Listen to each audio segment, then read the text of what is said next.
Hi guys, it's Andy from mcfcfantv and welcome to this live vlog.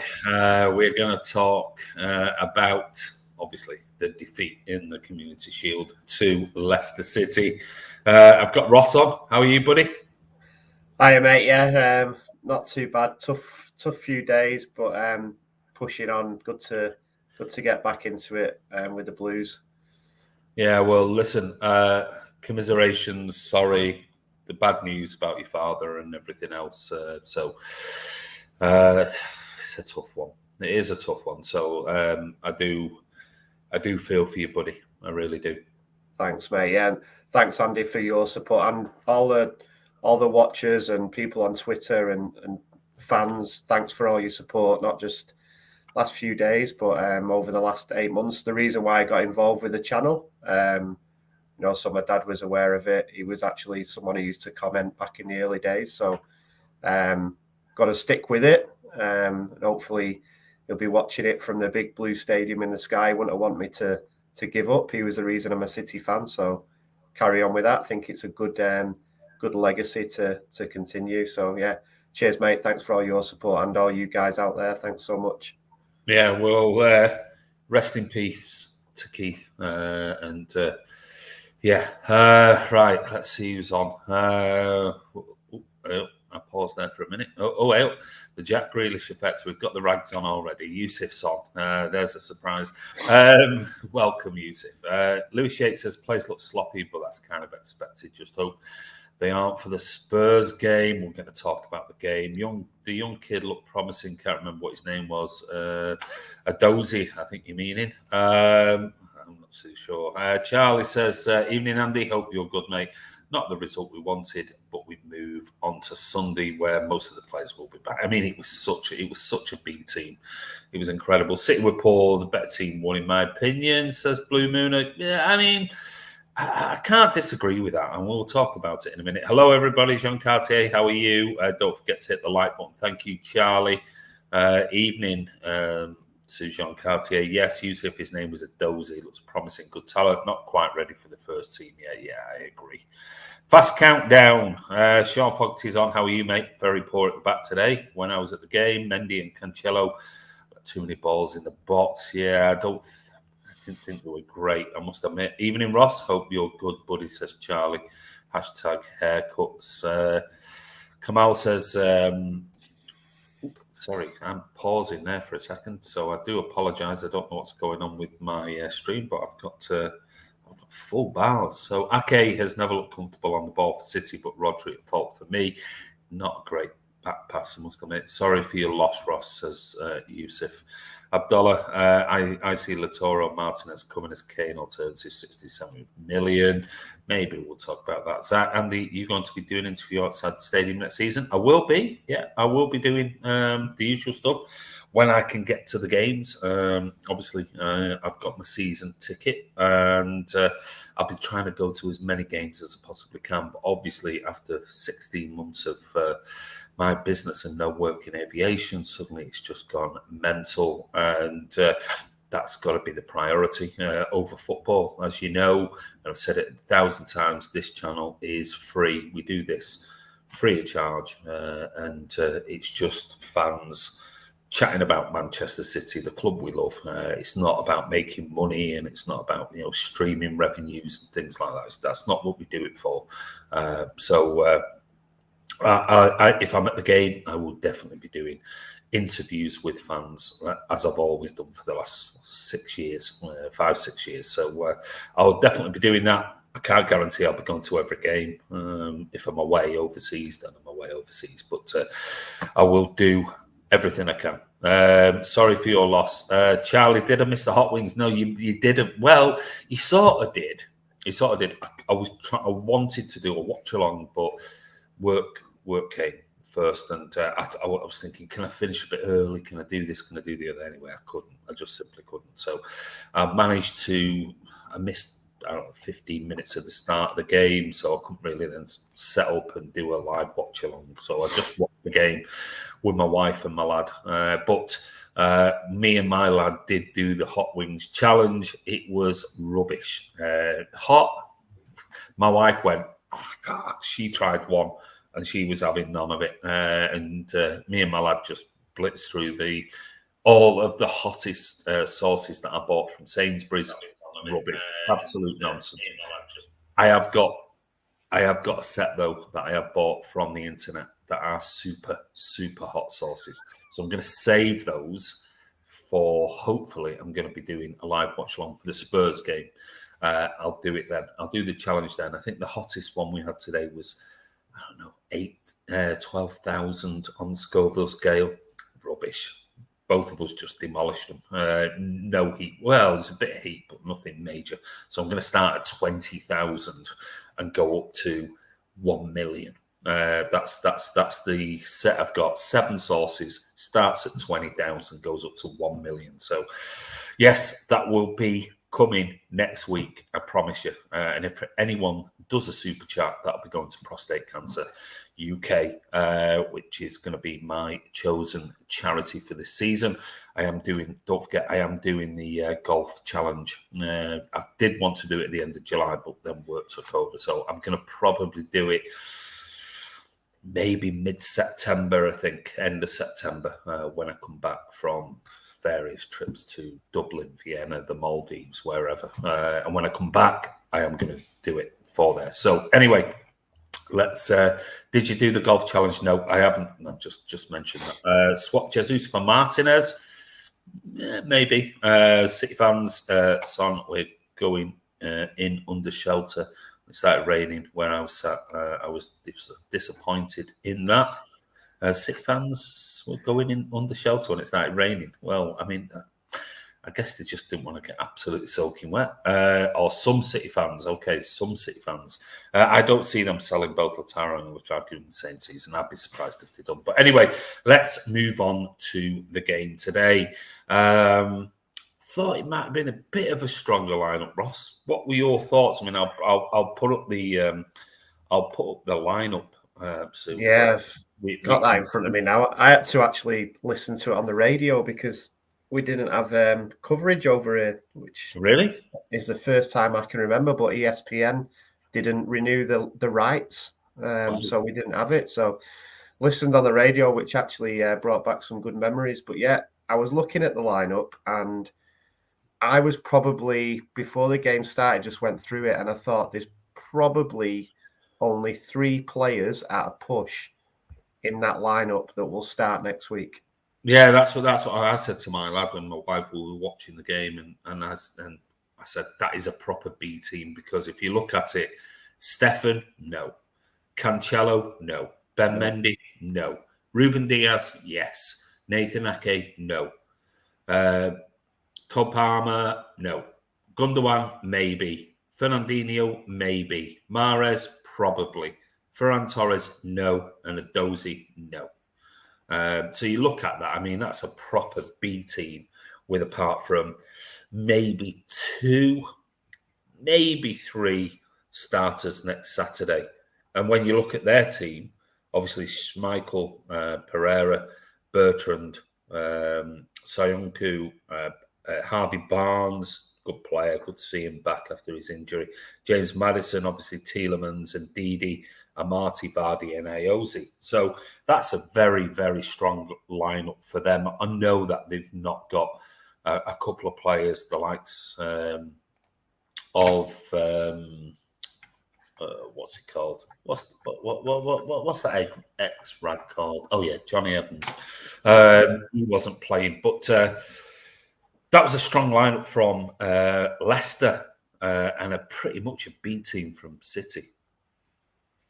Yeah, I mean, it's one of them, isn't it? I think as a blue who wants you want to win every trophy, even I'll be honest, even the Charity Shield or Community Shield, as it's called now. I want to win every game, but it's hard to get upset when we've played, or worried when that's the team that we've put out.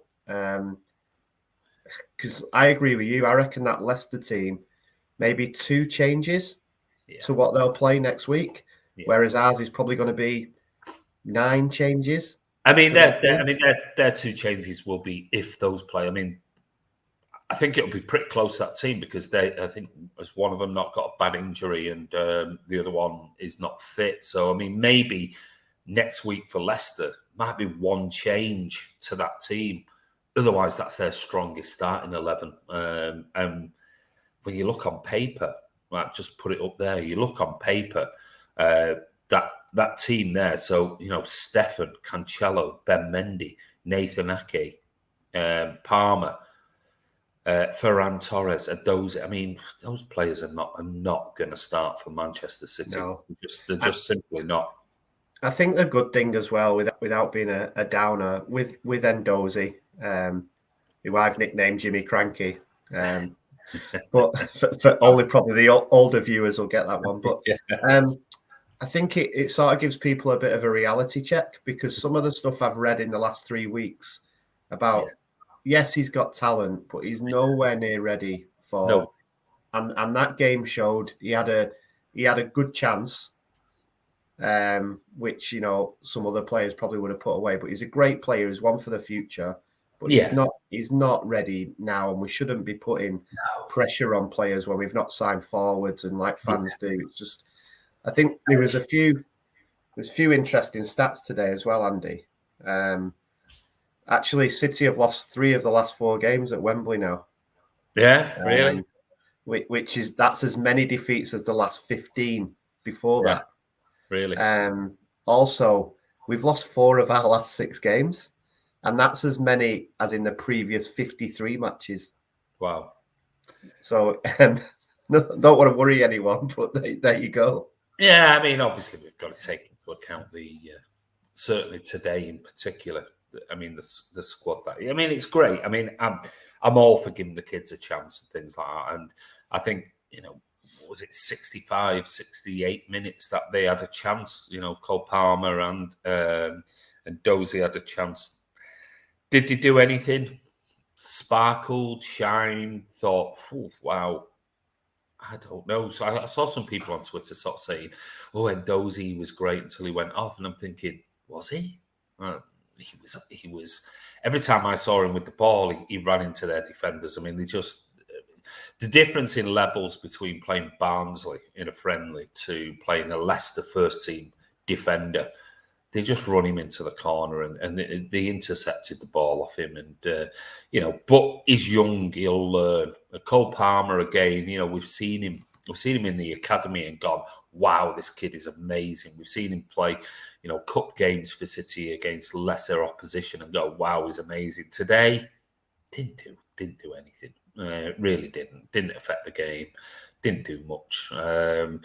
But it's a big learn. I'm sure both of those young players were nervous on the big stage at Wembley in a final of sorts, or if you want to call it a final. Some people say, well, don't call it a final. Well, it's not a final, but it's a big cup competition. It's the precursor to the Premier League, and neither were great. But then again, I must admit, I didn't think anybody had a brilliant game today. And one of the biggest disappointments for me was seeing Ferran Torres have an opportunity to play up front.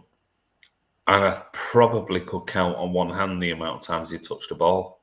I mean, he was non-existent today. Non-existent. Yeah. I mean, I've read a lot about people saying Leicester deserved it. But to be honest, I think from what I listened, it was pretty even. But if you look at the stats, City had more possession.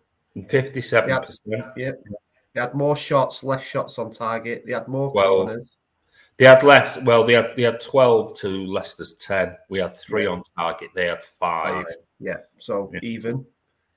Corners, we had more. So I'd say it's pretty. Looking at the stats, it's a 0-0 game written all over it, really. And it's going to be that. That's how it felt watching it. It did feel like it was. It wasn't a great game to watch. There weren't many great opportunities.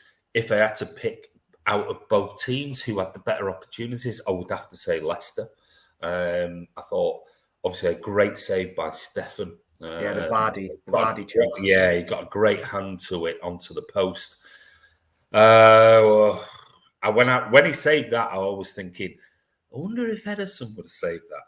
I really do wonder if Ederson would have saved that, because I think Stefan's a pretty good shot stopper, but he made a great save. But I think they had the better chances. They had a couple of really good chances that one of them rolled into the arms of Stefan when you think could have done better. Ours seem to have been from the edge of the area.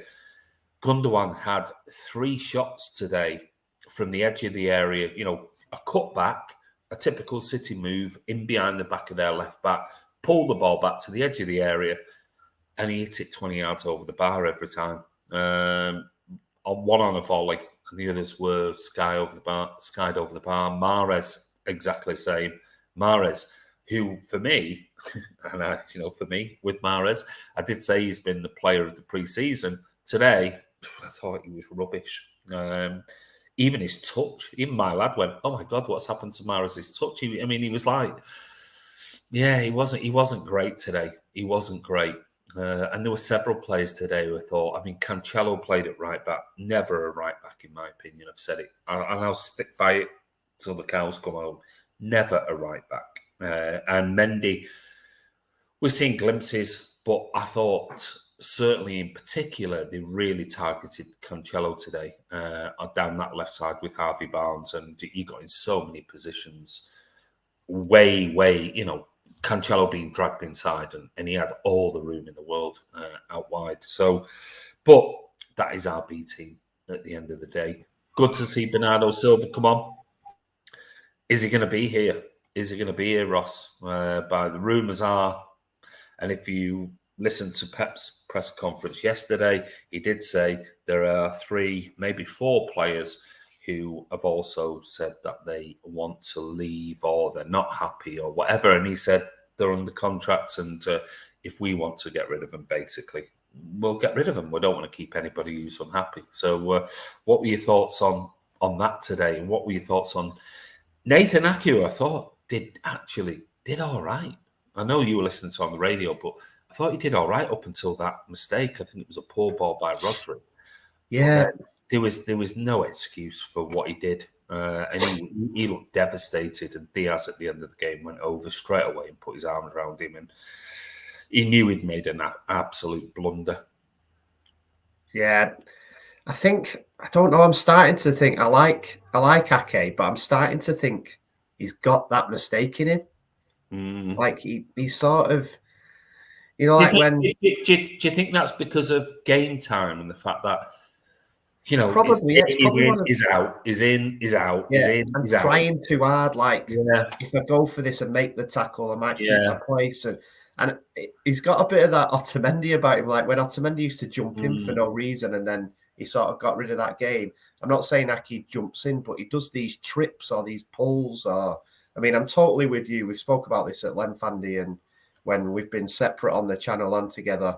For me, at the start of last season, when everyone was getting carried away about Cancelo, it's because he wasn't playing at fullback, and he probably in reality had 4 or 5 good games. He's nowhere near Walker, and Walker's shown that in the Euro. Walker's one of the best fullbacks in world football, without a shadow of it. So for me, he won't be playing, and rumor has it he's one of those 4. Well, if he is, as long as we get the money back, I don't, no disrespect to Cancelo, but I've said it. If Pep wants to play him in that false 8 role, which now we've got Grealish, we've got so many midfielders, I can't see that happening. So for me, he's a right back cover for Walker, and he ain't a great fullback. He just isn't. No. He's not good. He's good going forward, but he can't defend. He's positionally poor, and I said that in the season, the summer before we bought him. I said that in the not what I said, but what the analysts in Italy said. He's just not a good defender, and I think he had 4 or 5 brilliant games for City in that advanced 8 role, free role. But as a defender, I don't think he's been good. I really don't. The really think the one I was pleased with, the stat today that I was pleased with, which is going to probably now people on Twitter and Facebook are going to struggle because Ndozi played and obviously Ben Knight as well got a run out. That means that Pep has now brought 18 different teenagers through the academy for debuts. Yeah. So this whole thing about Pep ignores youth. Yeah, we don't play academy players, do we? We don't. So United bring one or two in for a couple of games, and suddenly look, it's the class of '92 again, isn't it? Yeah, But 18 different teenagers he's given a debut. I mean, some of them might be teenagers that we've signed, but 18 teenagers is pretty impressive in 5 years, I'd say. Well, in this team, when we've got the squad that we've got, when you think of the 25 players we've got that are world class in quotations, when you think that we've got 25 world class, I mean, somebody posted on Twitter yesterday, and I can't find it now. I wish I would have saved it and posted it, but somebody had put on there, you know, you look at this Manchester City squad, it's like the Mariana Trench. And it posted like the A team and the B team versus each other. And it went, look at the depth of this. And you looked at it and went, oh my God. All of those players in A11, B11 would walk into most teams in the Premier League. Most teams. And you look at it, you think, wow. And then you say, he's bringing through, 18 teenagers over the 5 years into a squad that is full of. It's not a Burnley. It's not a Sheffield United. These are 25 world-class players in this squad, and he can still bring in, because we go for the cup competitions as well. It can still bring in 18 teenagers over the 5 years as well. So it was great to see. And Dozy, and I think he probably deserved the start after his pre-season form. I think it was probably just a bit too much for him today, and Cole Palmer as well. I think it was probably too much. Yeah, exactly. The one for me, Andy, probably should touch on you saying about, I agree with you about like your summary of the game, and although I think, you know, as I said, it was pretty even. I'd love to know what's everyone's thought on who I'm being told is one of our best players and week in, week out delivers for City, but Bernardo Silva. I mean, I just think for me, he's definitely, I know there's a lot of rumours, but for me, just looking at body language, and he does want to go. Yeah, he does. I mean, it seems like he's a popular member of the squad. He's obviously, City fans like him. City fans adore him. You know, he sound bites on social media, and the fact that he lives in an apartment, you know, where Pep lives, and he has his Christmas tree up, and I think he's just his all round persona with the whole, you know, with the guitar singing Wonderwall and everything else. I think he's really sort of embedded himself in the Manchester culture, and he's become a bit of an icon. However, he's had one season where he was brilliant, and he was City's player of the season. But he hasn't been great. He hasn't been great since then. Last season, he was okay. And I don't know whether that was because of game time or there's something going on. I don't know. I really don't know. By the sounds of it, he wants to move. If you read the media and you believe what the media say, he wants to move. And maybe he's had 3 years at City, that 4 years coming up, that he thinks, right, I've had my bit now. At my age, I'm going to get another good move. I'm just hoping if he wants to go, yeah. I mean, I've always said it. I don't care who they are at City. I don't care any of them. If it was Sergio Aguero, if it was Vinny Company, whoever, David Silva, if they want to leave City, let them go. Just get the best price for them. I want people who want to play for the club. And if Laporte and Cancelo and Bernardo Silva are those names that I want to go, sell them. We've still got on the 7th of August. We've got 24 days. We've got 3 weeks, basically. Get the deals done. If they want to go, all right, I'll ask you the question. Bernardo Silva went on the market now. I think, what did we pay for him? 45 million, was it? But I can't remember what we paid for him. at 40 Yeah, something. around that mark, I would say. How much would you think Bernardo Silva would go for now? You know what, I was thinking about this because I went straight in. Oh, we want 60 million, 60 plus for Bernardo Silva, but you know what? I don't think we'll get it. I And don't either. I think it's going to be around. I think ceiling price for him at the moment, because based on performance, he wants to go. I think you're looking at 50 million top. Yeah, I'd probably agree with that. I'd like 60 million. Yeah, but I agree. I think we probably get our money back on him, or maybe a little bit more. The 80 million, 90 million, that's not going to happen. It just simply isn't. They're only for young players who are at the height of, your Erling Haalands and your Jadon Sanchos and that type of player, your Jack Grealish English player. I don't think we'd get more than 50, 60 million. I think that'd be the tops. And I think if City got that, and he wants to go, if the rumours are true, I don't know. The rumours might be absolute nonsense, but if the rumours are true, sell him. We just got Jack Grealish in. There's another 60 million that we can invest in somebody else. All right, so you reckon around 50 million quid for Bernardo Silva. How much do you think if Laporte, if the rumours are true, wants to go? And it wouldn't surprise me if the Laporte, I don't know about Bernardo Silva, but the Laporte rumours wouldn't surprise me. I think he's looked at it. It's surprising today he didn't play. He played Ake instead.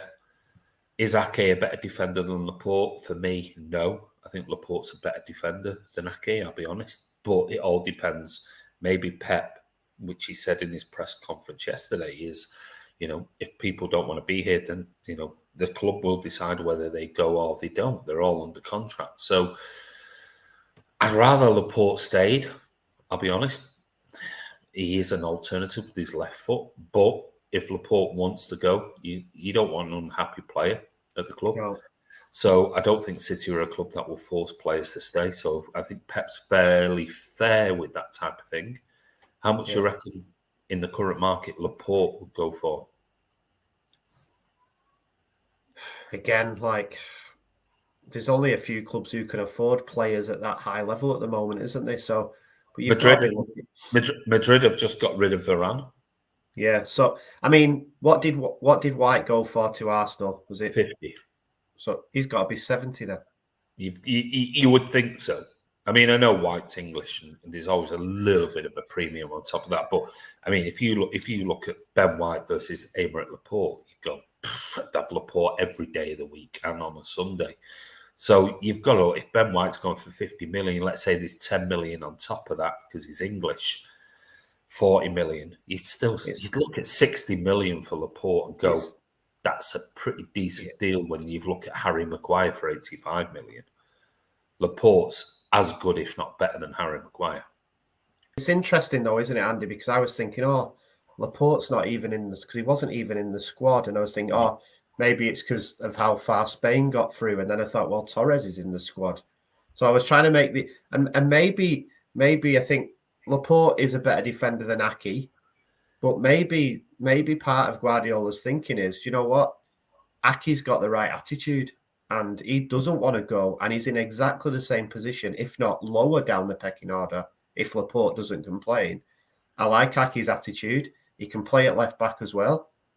I'm going to go with Ake because I'll get more money for Laporte and then we can sign a Harry Kane.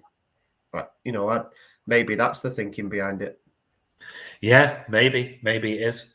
Some people on here are sort of saying, do we need a centre-back if we let Laporte go? Maybe we do. Maybe we do. Or, I mean, we bring back Taylor Howard-Bellis, from his loan move. 70 for Laporte, reckons Charlie. 70 million max for Silva, reckons Mingy Wong. I'd be really surprised. I would be surprised if we got 70 million quid for that. Pau Torres, Charlie's mentioning there. Sean says Laporte will need to leave if he doesn't get first team football if he wants to continue time for his nation. Spain, yeah, it's a good point as well. He's probably obviously he's just broken into the Spanish squad after his new passport came through. So maybe he is looking at that and thinking, I'm not going to get much game time here with Stones and Diaz. However, what would disappoint me is the fact of you look what happened to Stones when Laporte came in.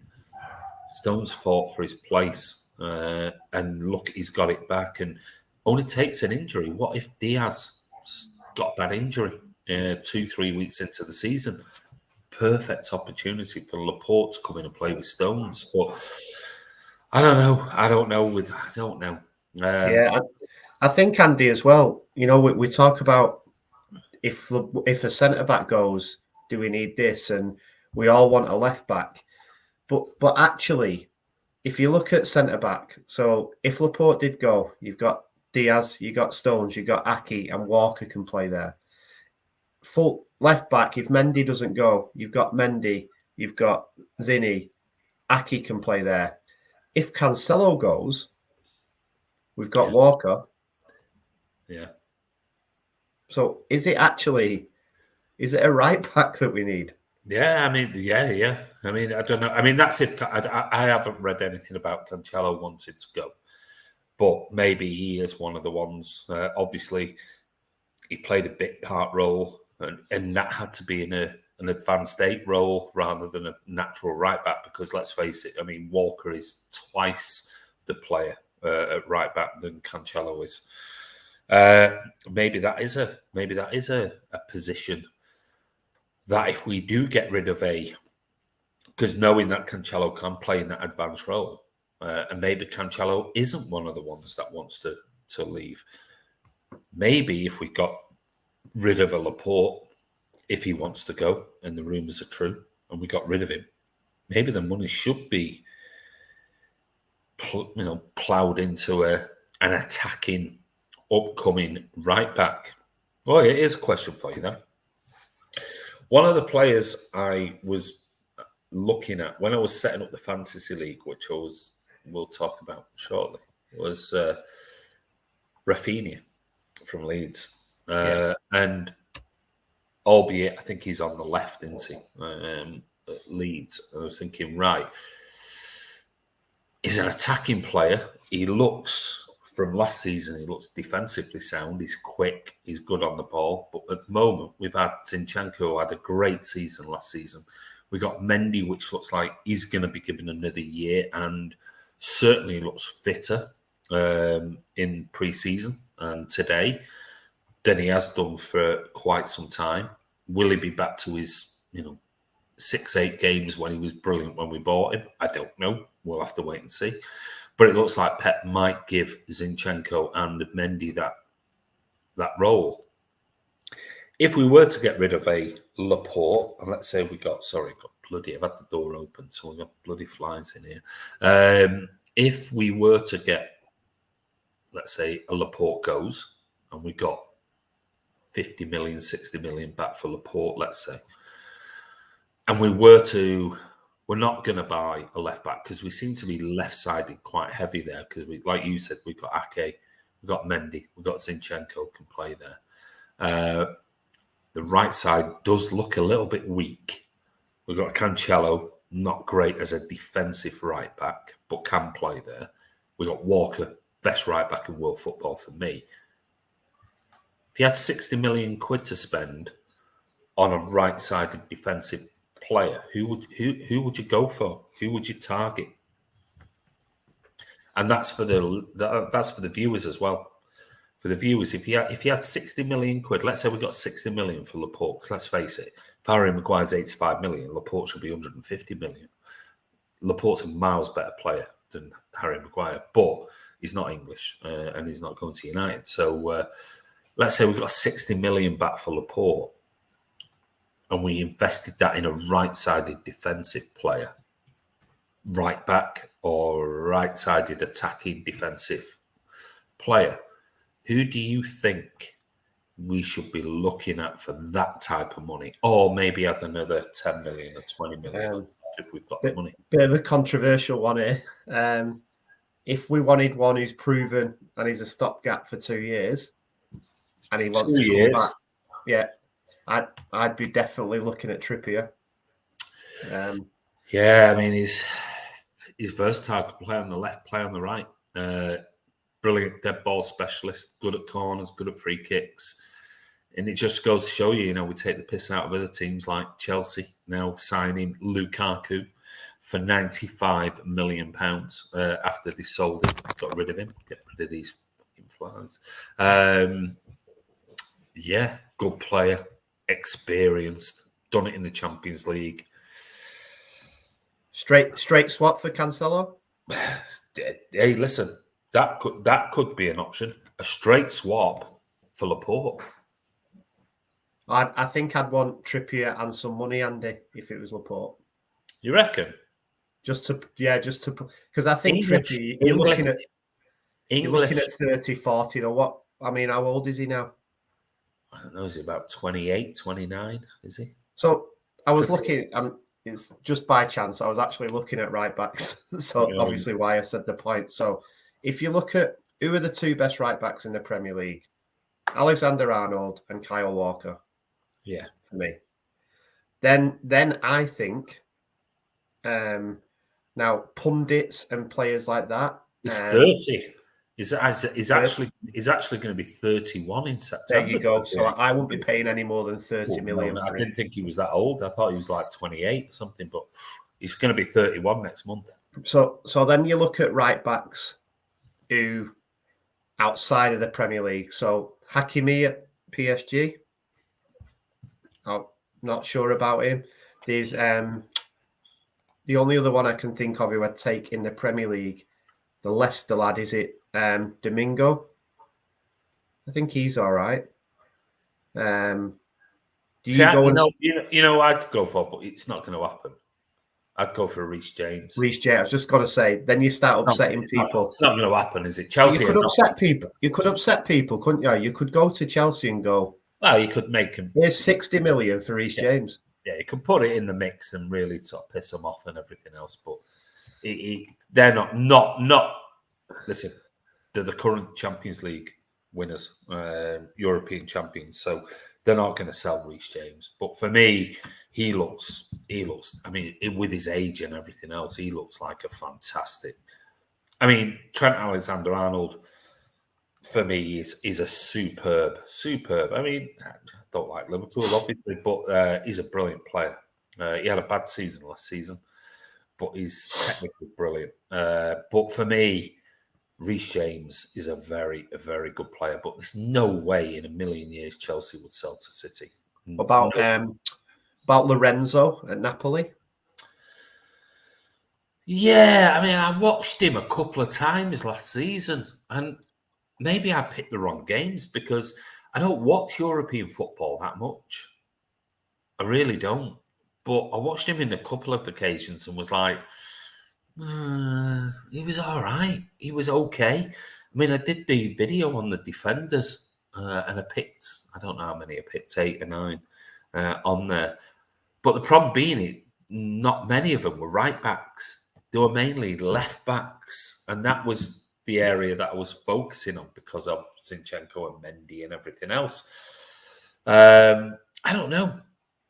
And it just goes to show you how strong the Premier League is and the players that we've got in the Premier League, young and English players as well. I mean, we could have, if we really wanted to go for it, we could have 8 England internationals playing for City if we really wanted to. Well, I don't know if you saw my tweet early in the week when I said, soon England are going to start playing in Sky Blue. Because if City sign Kane, what would that be then? So we'd have Walker, Stones, Sterling, Grealish, Foden, Kane, all starters. 6 out of 11. Yeah. I mean, it'd be great. It would be fantastic for England. Oh, yeah. I mean, that's why I do think, and this is the thing about Kane, which I think we'll talk about very shortly. I mean, Kenster says here, Tierney as a left-back is heartbeat. Can't think of a current right back that's as good as Walker. Yeah, I agree. And Tierney for me, Tierney was in the when I did the defenders video. I did defenders, I did midfielders and attackers. Tierney was right up there, and there were a few others, but Tierney is a very, very good player. Really, really good. Obviously, this Luca Digne at Everton. That I think they just got battered by United tonight, didn't they? I saw it was 3-0 at half time, but I don't know how it finished. But Jesus Navas, he's a right back now. Nah, you're all right. Thank you. Harry Austin says Trippier for Bernardo.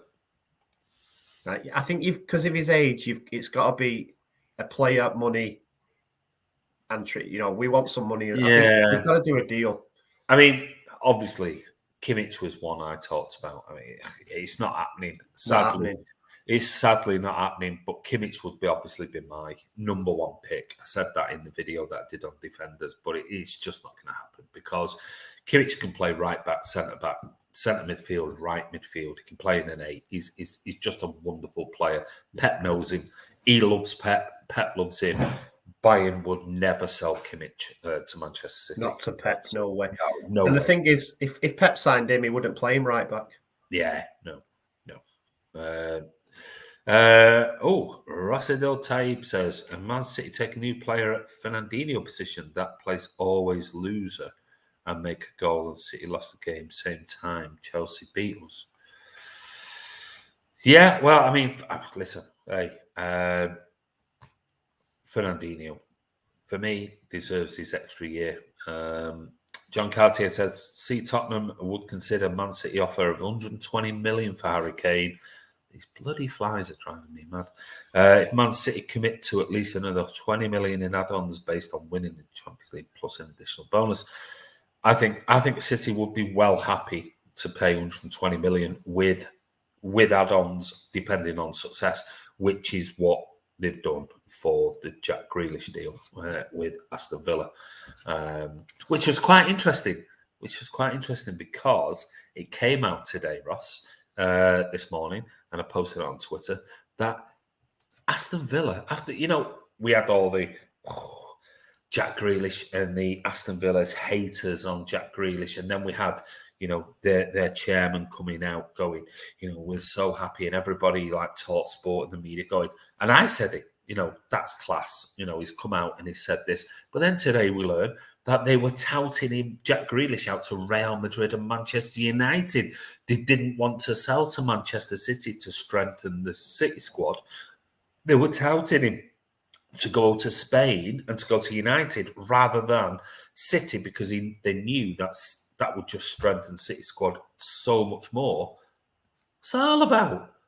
So they wanted to sell him. They were touting him around to Real Madrid and United. Comes to us, and then he gets slagged off and called a snake by all the Villa fans. It's funny, isn't it? Tell your owner, tell your chairman, because they've been hawking him around to every club. I was the same, Andy. I thought that's class, and now when I look at it, I think that's class because he knew this was going to come out. So yeah, I've heard as well. I'm not saying I'm in the know here, but apparently United last year and Villa, whilst this was going on, offered Grealish a higher wage package than City have offered, and he turned that down. Yeah. I love it now how Jack Grealish was the darling of the media, how everybody was phone-ins on TalkSport. Why is Grealish not in the England side? Why is Southgate not starting him? Yeah. Now, is Grealish really worth it? Yeah. Well, I mean, Charlie says here, Sam Matterface, 10 seconds into commentary, he mentioned the 100 million fee twice.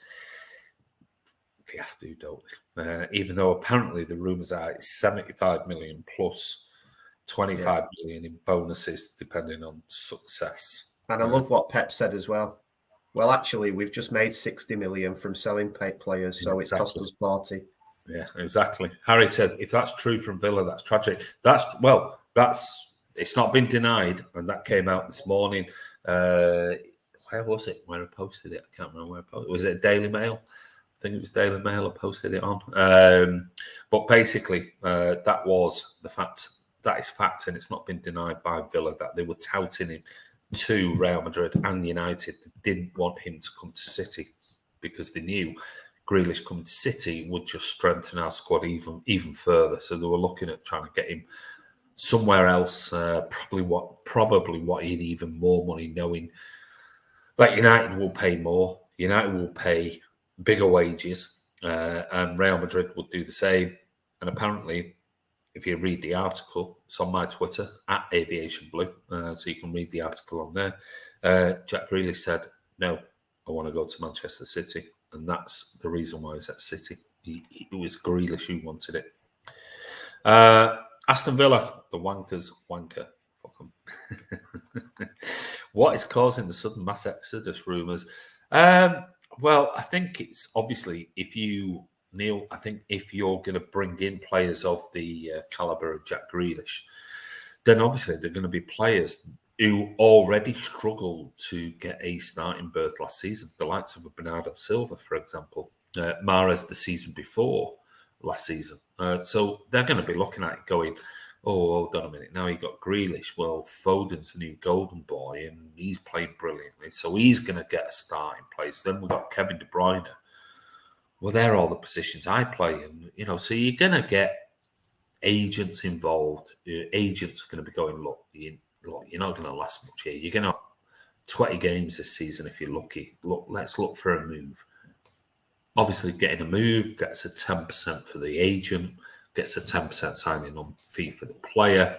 And when you're talking about 50, 60 million quid, well, that's 6 million quid in the pocket of a Bernardo Silva and his family. A 6 million quid signing on fee for his agent, unless you're Mino Raiola, and you get 45 million quid for Paul Pogba.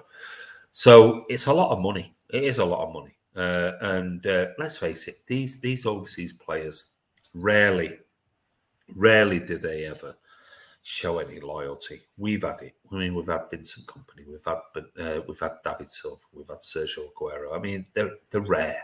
They are rare. Name me another overseas foreign player, maybe other than Thierry Henry, who has stayed at a club for 10 years. Can you think of any, Ross? Schmeichel at United? Yeah, maybe. Yeah, Schmeichel. Yeah, keepers, they're different, aren't they? They're a bit different. But I mean, a big name player that stayed for, let's say, 10 years at a club. I know Stam stayed for, but he was only 6 years at United. But you think of it. Henry came from Monaco to Arsenal. I think he was there 10 years. He might not have been. He might have been 8 or 9. But not many foreign players come to the Premier League and stay at a club for a long, long period of time. We've been, like you say, we've been really lucky because we've been very lucky. Zabaleta, Kompany, Silva, Aguero, Fernandinho. It's quite rare. I mean, maybe Drogba. No, I don't think Drogba. No, Usifo says Drogba. I don't think Drogba was at Chelsea. I mean, I'll look it up now. But how long did he might have been? I apologise if Bergkamp at Arsenal. Let me just see. How long was he at Chelsea? He was 8 years. 8 years, Drogba. So that's the one that would have stood out for me other than Henry was Drogba. 8 years. Didn't say Dennis Bergkamp, 11 years at Arsenal. Was it? Yeah. Okay, there's one. Yeah, Bergkamp. Yeah. So, but not many. There are not many that stay for 10 years or more. Most stay 5, 6 years maximum, or 3, 4 years, and then go. This isn't their home. It's rare for players to be stationed in the UK and then love the UK. Let's face it, we haven't got the best weather in the world, have we? Certainly not. It happens a lot more abroad, though, doesn't it? Yeah, I think it does. Yeah, I think it does. Like if you think like Marco van Basten, someone like that. Like he was at AC Milan for God. He was 8 or 9 years. I think Patrick Vieira. How long was he at Arsenal for? He was at Arsenal, 9 years. 9 years. Okay, Mingy Wong. 9 years, not the 10-year mark. Oh, no, 9 years is. Yeah. Giggs? Giggs. Giggs? Well, he is Welsh. Yeah, well, yeah, I suppose he did go from North Wales to, yeah. Bonucci and Chiellini. But they're Italians. They're in their own country. I'm talking about foreigners who go to another the Premier country. League.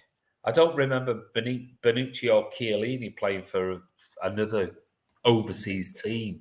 Didn't they play for Rochdale for quite a few? Because they are about 80 years old, them two, aren't they? So well, he went to Bury, didn't he? And then they went bust. But Scholes, Yusuf, we're not talking about players that are from the country. We've just been talking about players that overseas. Do you know what? I reckon other than us, Andy, I reckon if we looked back at Arsenal, I'm just starting to think now, Bergkamp, Vieira. Under the Wenger period. Freddie Ljungberg. Yeah, he played a while, didn't he? Henry would have been one. Yeah. Yeah, I think under that Wenger period, I think out of any of them, I think that period when you had, I mean, I don't know how long. How long was Robert Perez? Zola. I reckon Zola that would only have been what 8 years, 7, 8 years. I don't know. Let me see. His was only 6 years at there.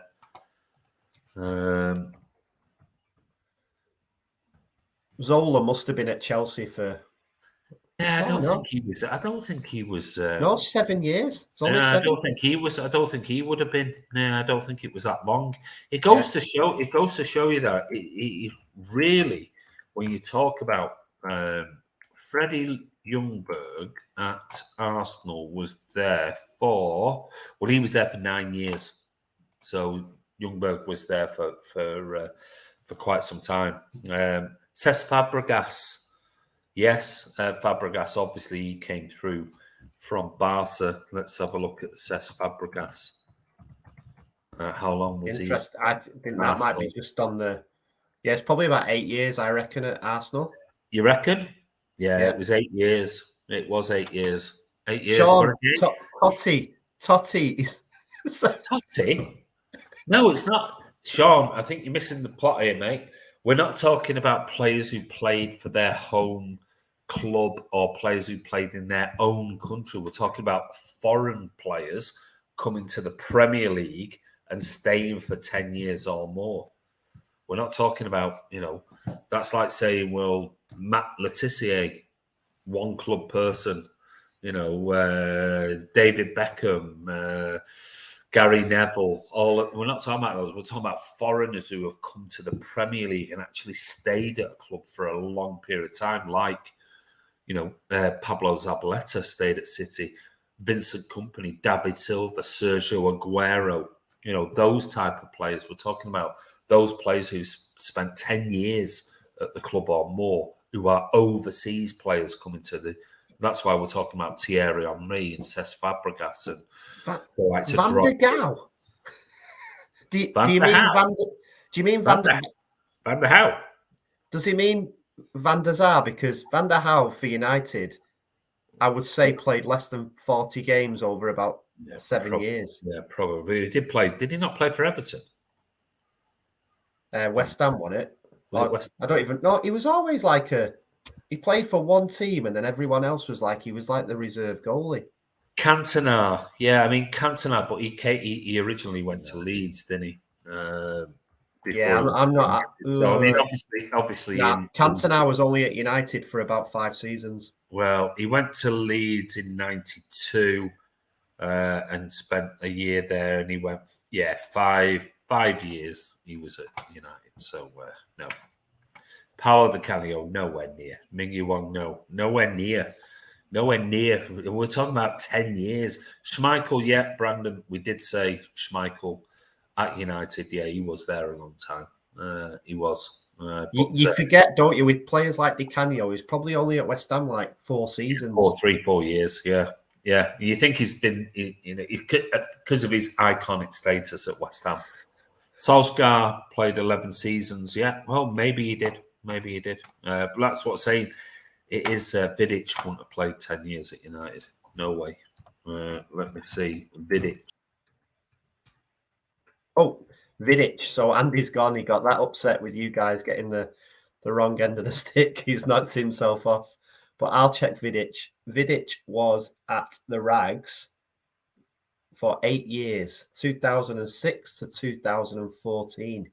He then went on to Inter Milan. So again, he jumps around every 3 years, but United was his longest stay, but not the 10 years. Charlie, you're right. This is a cracking quiz, but there'd be a few people with nil points, I think, because, I think we're getting the wrong. So who have we got then? We could maybe build a team then. Maybe that's something. Did I just go then? Yeah, I was writing stuff, and then suddenly I thought I just said you'd had enough that people were getting the wrong end of the stick. I've overwrote the StreamYard link. so Andy, maybe while you've been away, it has been a good shout. Maybe a quiz, maybe on the community chat. We'll build an 11. Yeah, you've had to play for 10 years. Yeah, you've got to be a foreigner. So someone outside of Britain, so not Irish, Scottish, or so a pure foreigner. Are we going to put that on the community chat now?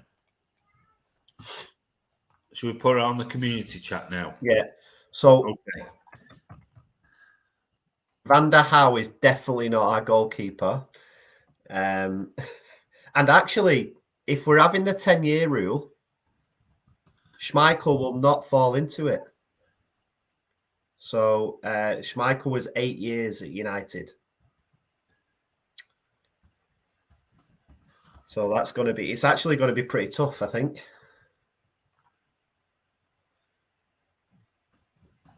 Who else have we got? Yeah, Scott, Seamus Coleman. Yeah, he's been at Everton that long, but that's what we're looking for. So somebody, how can I explain this? Somebody who's not English, Welsh, Irish, or Scottish. Yeah.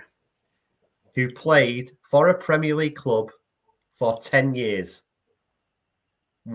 So not 3 Premier League clubs, 1 Premier League club for 10 years, i.e., Peter Schmeichel only played for United for 8 years. So he wouldn't make it. Let me get a drink. See, Andy's gone again now for a drink. So Jamie Carragher does not count. So we've had a shout from Brendan for Evra. I think Arsenal would be a good team to look at, guys, for players who were there close to, we may have to drop it from 10 years. Patrice Evra, 8 years. So, doesn't make it. By Shaka, Brendan, I assume you mean Shaka Hislop, who played for Newcastle, Portsmouth. I'm going to be surprised if it was 10 years at one club there. I think he played for West Ham as well. He was at Newcastle for only 3 years. See, this is what I mean, guys. So he was around for a lot. He played almost 300 games in the Premier League, but he didn't play those for one club. So he played for Reading, Newcastle, West Ham, Portsmouth. I think he played for West Ham twice. I think Schmeichel's going to be the keeper, isn't he? Well, he's only 8 years, Andy. So is there one? Is it 8? Yeah, he's on 8 years. Ooh. God, that's going to be a. Can we make an 11? Well, I posted that on the community chat. Can we? How many foreign players have played for a team for more than 10 years? Can we make a starting 11? That's the question. Can we? Maybe we can't. Maybe we can't. Casper. But he's not been at Leicester City for 10 years. Yeah, he's been 2011. He signed for him in 2011. 11. I thought it was 10.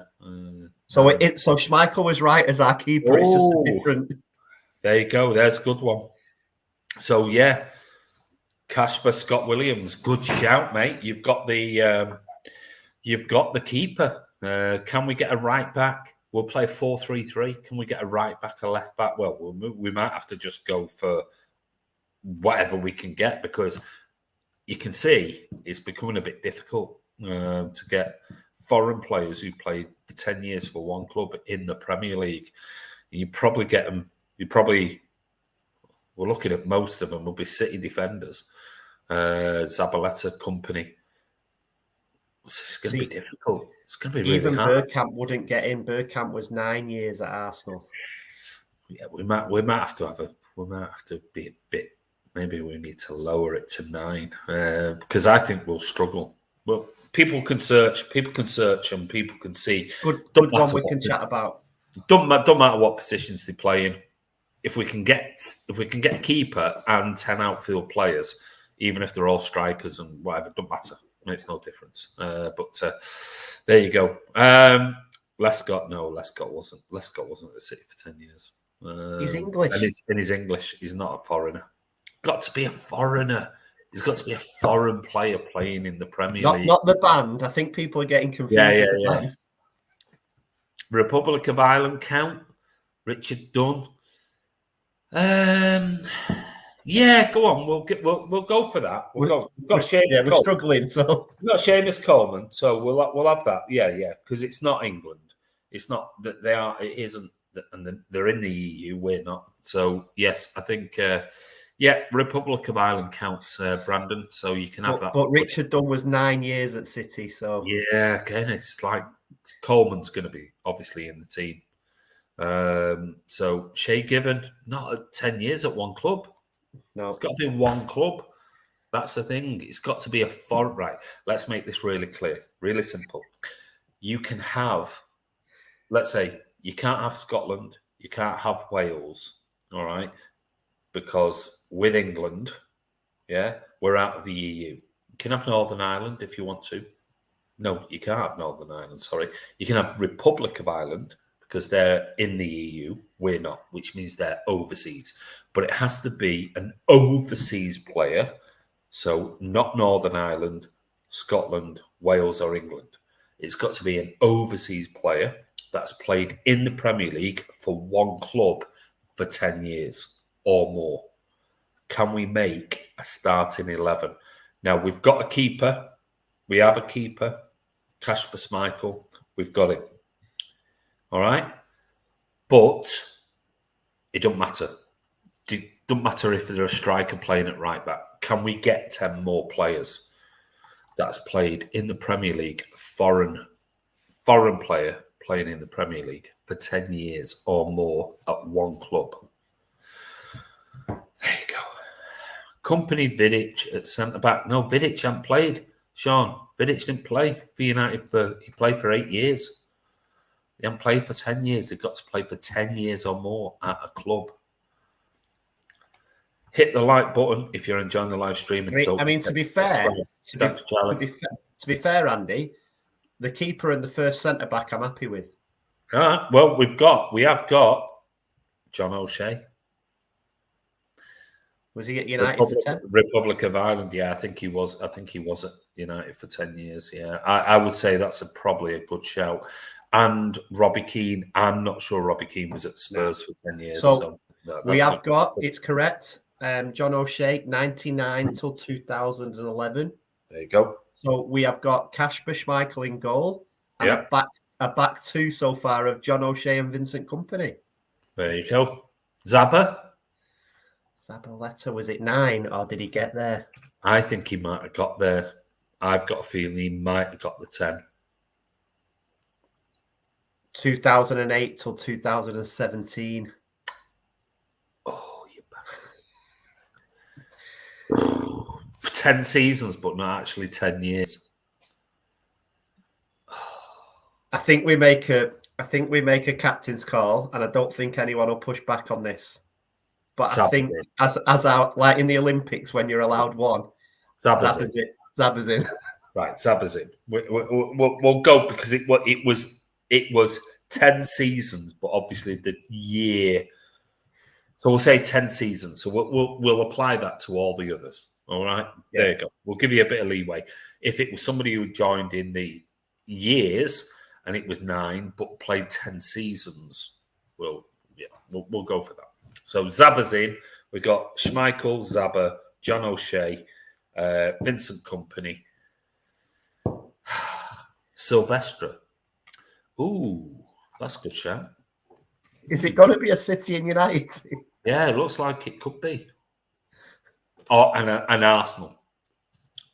It'll be Arsenal, City, and United, won't it? Can't think of many others. David Silva's in, Ming Wong, don't worry. Sylvester will probably make it on this. I'm not sure on the seasons, but he was at United 99 till 2008. So he could make it as a left back. He could if we apply the same principles, because it would have been 10 seasons. Year-wise, it might not be, but it could be. Yeah, maybe Scott Williams is right. Maybe we throw him in there. Yeah, we throw him in there. We throw him in. Sylvester. There you go. We've got Schmeichel. We've got back four now. We've got Schmeichel. Right back is Zabaleta. Vincent Kompany. John O'Shea. And Mikel Silvestre at left. And then David Silva. David Silva's in there. Vieira. Oh, Sammy Hippier. What a centre back he was for us. Yusuf. I thought you were a United fan. Sammy Hippier played for Liverpool. Oh, Yusuf, what's going on here? So Vieira was one of those 9 years. So I don't know if he did play 10 seasons. We'd have to. What we should do is we'll pick the team and then we'll look at whether they did play 10 seasons for the 9 years. But to get through it, Vieira's in. So Liverpool. Okay. All right.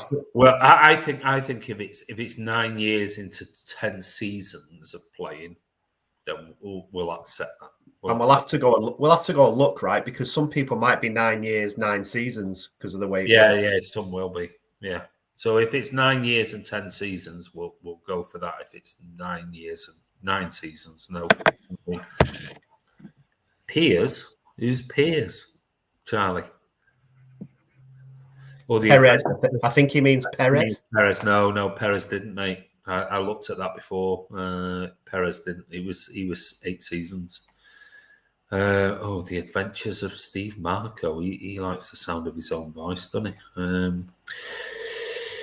Do you think Vieira could manage City in the future? No, I don't, Sean. Sorry, Charlie. I just blocked you, mate. Sorry, it jumped as I was blocking. Oh, God. I am so sorry, Charlie. It's this knob jockey. I wanted to block the Adventures of whatever. Charlie, I do apologise, mate. Just hold with us. You'll be back in a minute. I'll even stay on for an extra 15, 20 minutes so that you can come back. I do apologise. Can I not get rid of that? Why is that? Why can't... Yeah, you've blocked him now. Yeah, no, but I used to be able to just go unblock. Now, all of a sudden, it's... Not allowed. Won't even let you unblock. If you did it by mistake before, you just click the three dots and it said unblock. It was Charlie, wasn't it, asked about Perez? Yeah, Perez was about 8 years. He was only at Arsenal 6 years. 6 years, was it? Yeah. Right. So there you go. We've got our defence. We've got Schmeichel. We've got Zabaleta. We have Vincent Kompany, John O'Shea, and Mikel Silvestre. And we've got David Silva in there. Up front, obviously, there's only one striker, and that's Sergio Aguero. Well, I think we put Vieira in as well, Andy, while we check the... So I've got Vieira in midfield because he was 9 years. Okay. Oh, was he 9 years, 10 seasons? Yeah, maybe. I'll check the seasons today. Okay. And I'll put it on the community chat. Right. Freddie Ljungberg is in. Okay, so we've got Ljungberg in. That was a good shout out. That I think that was from Charlie as well, said Ljungberg. So we've got David Silva. That's some midfield, isn't it? Freddie Ljungberg, David Silva, and Patrick Vieira. Wow. John Obi Mikel. Yeah, right. I think how long did he have? So did we Terry Henry? Yeah. Henry was definitely 10 years. 99 till 2007. Really? And then he came back. So that will be another season. But that means but that's still not fair. He's not going to get to 10 seasons there. No. Really? I thought he was there for at least 9 years in his first spell, was he not? John Obi It wasn't Mikel. 8 years. 8 years. So he doesn't make it to the area. John Obi Mikel, 11 years at Chelsea. Really? You're joking? 2006 till 2017. He is in with no loans. 249 appearances. What, in 11 years? Yeah. It's like 18 games a season. He's in.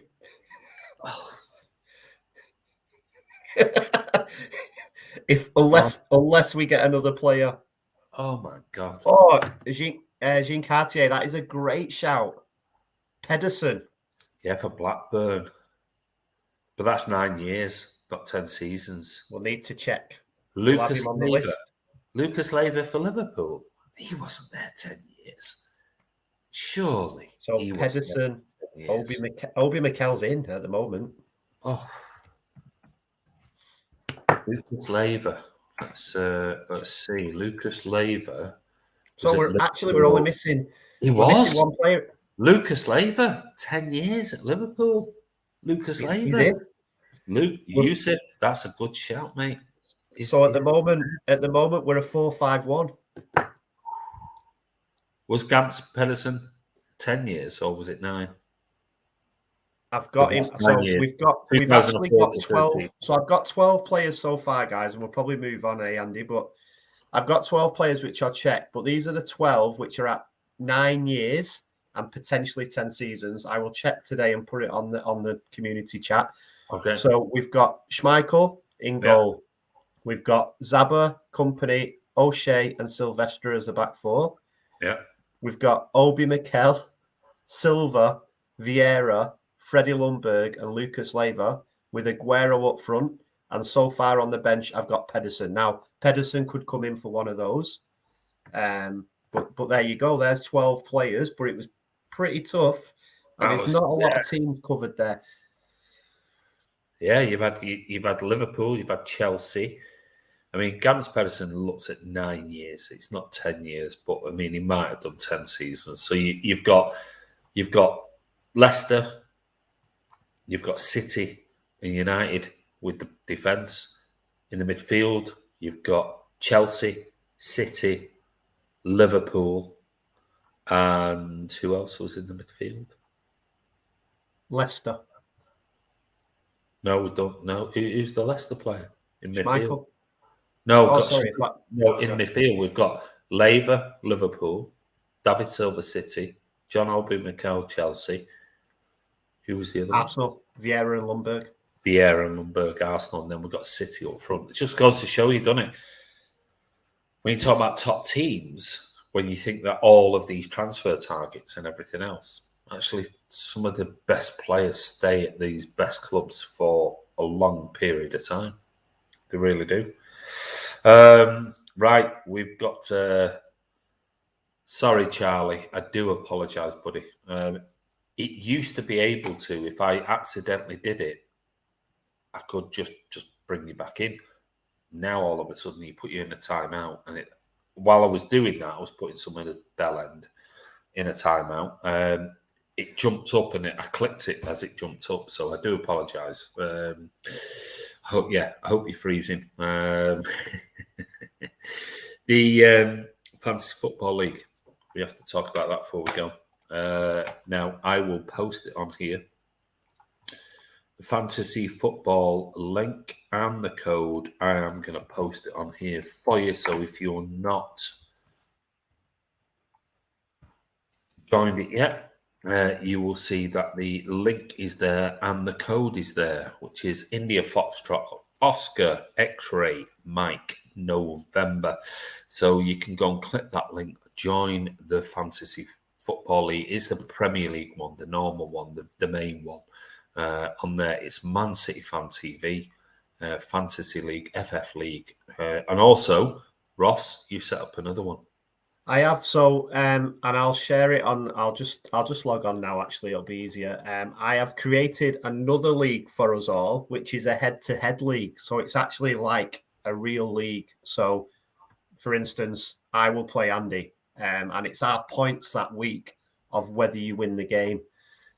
So I'll try and find it now. I did post it on Twitter, I think, but I could put it on the community chat as well. Charlie is wondering if I wonder if Ross can catch me this time. Oh, it's on, isn't it? So there's an interesting thing here about the rule. So here's what I think it should be, and then Andy can have his two penneth, and we can talk on the chat. So for me, it should be you cannot have any current rag players. Yeah. So for instance, Charlie, I know you really want Lukaku or someone else. He's okay. But for my league, for the main league, you can have whoever you like because it's a main one. Because we have hundreds of people joining, and yeah, we can't restrict them to that. But if you want to do the head-to-head with no rags, I don't tend to put rags in my team anyway. I tend not to. So I was also going to say that I would be happy to actually not change my team, apart from if people on the chat on Friday Night Socials or on community allow me a transfer. So, Charlie, that probably gives you a chance as well. I've actually got 4 City players in my team, which you're not allowed, but you are allowed if you put them in before they sign. So I had Grealish in my team. If I make a transfer now, I have to pull out a City player, even if I don't want to transfer one of them players to comply with the rules. If Harry Kane signs for City, I'll have 5 City players in my fantasy team. So that's why I don't want to change my team. Well, my team's done. I've done my team. So my team is done. I can't remember who I picked, but my team is done. And chances are I'll forget about the whole. I'll do updates on it and everything else, but I tend to pull myself away. Once I've picked my team, I tend to sort of keep it as it is, and then I just leave it to everybody else to do. I mean, a few years ago, I did take it really seriously, and I was changing it every week, and I got obsessed with it. And now I'm too busy for it. So I've picked my team. You might see 1 or 2 changes to my team throughout the season.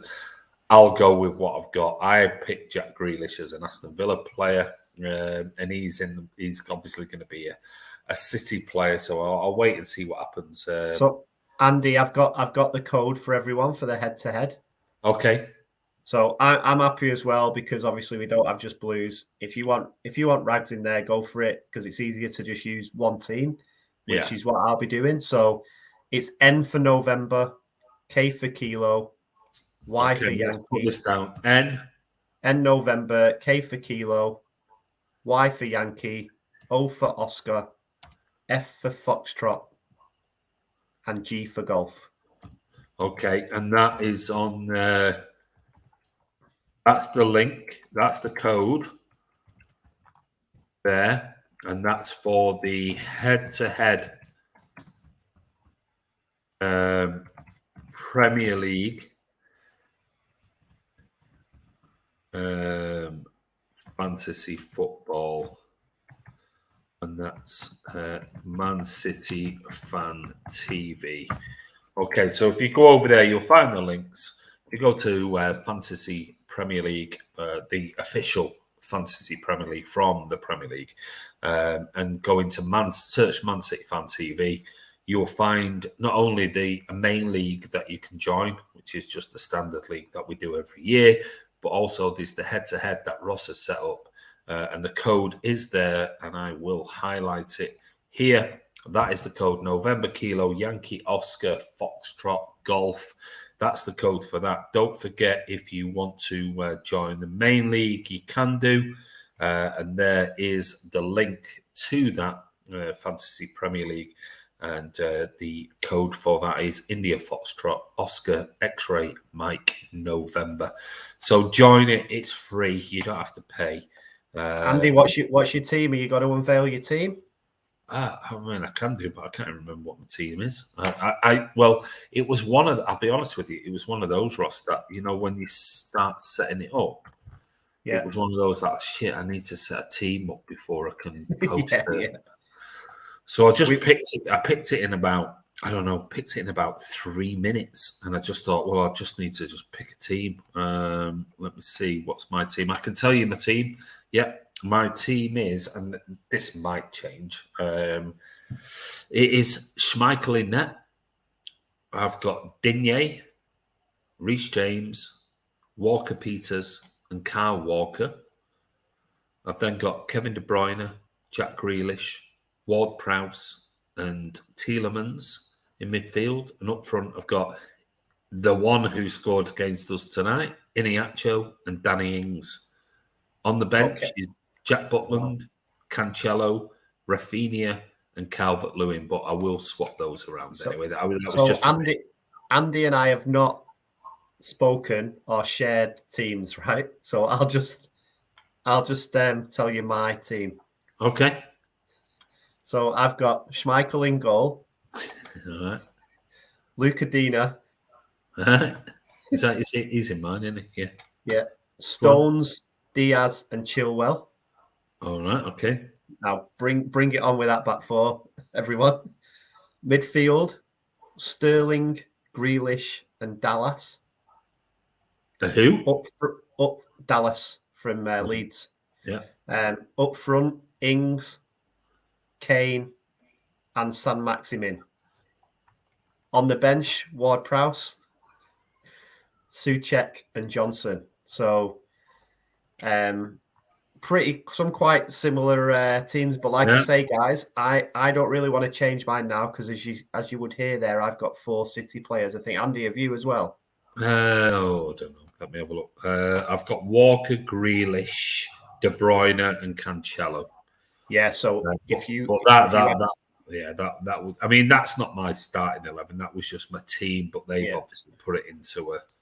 Because De Bruyne is down as injured, Ward-Prowse is down as injured, and so Calvert-Lewin will be up front in a 4-3-3 with Rafinha, Walker, and probably James. And then if De Bruyne looks like he's fit, I'll have De Bruyne, Grealish, and Tielemans. And then I'll have obviously Calvert-Lewin, Iniacho, and Ings up front. I don't know. For a bit of fun, what I also did, guys, was I set a team up called mcfcfantv 11.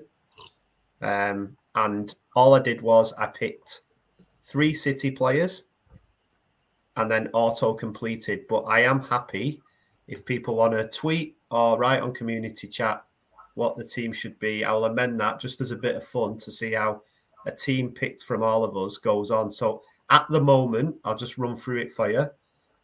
We've got Martinez in goal. Our defenders are Pereira, Leicester, Walker, City, Rudiger, Chelsea, Dina, Everton, and Diaz, City. Our midfielders are Zaha, Crystal Palace, De Bruyne, City, Sigurdsson, Everton, with the front two of Lacazette and Pukki. On the bench, Pope, Elneny, Barnes, and Firmino.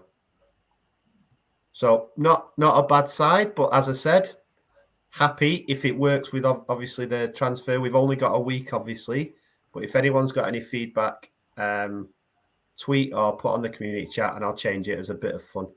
Yeah, well, we are going to be obviously the season doesn't start until next week, but get yours in. I don't know how many. I'm just seeing if I can have a look. I don't know how many people view the Man City League. Let's just see.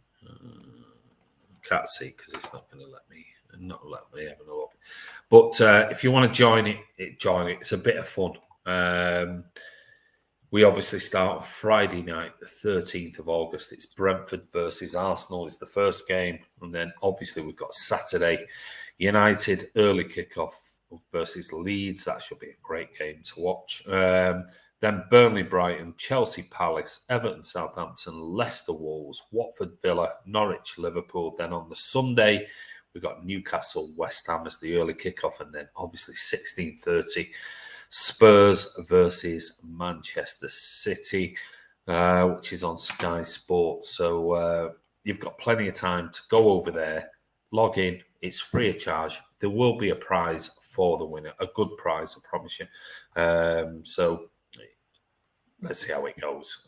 29 players so far, Andy. Yeah. Okay. There you go. So hopefully I'll be pushing that on Twitter this week. So people are probably still waiting to have a look at their teams and things. I'll push that on Twitter and see if we can get that up to 100 or more joining the league. Whoever wins at the end of the season, there'll be a nice prize coming your way on there. Like I said, I normally sort of pull myself away from these things for obvious reasons, but I might make some changes throughout the season if there's Kevin De Bruyne a broken leg and out for the rest of the season, then obviously I'll change him. But normally I just leave it and just swap my team in and out for whoever's playing whoever. But anyway, a watch along for the Tottenham versus City game would be nice. That's going to happen, Mingyu Wong. Don't you worry. And also on that watch along, I will be doing the Hot Wings Challenge, starting at 20,000 on the Scoville. Must admit, I was a bit nervous today because I don't mind hot food. I'm not, as long as it tastes nice. If it's really hot and it's just horrible, I just don't like it. So my lad just loves hot food. I mean, he's vindalooed out. I mean, he'll eat anything.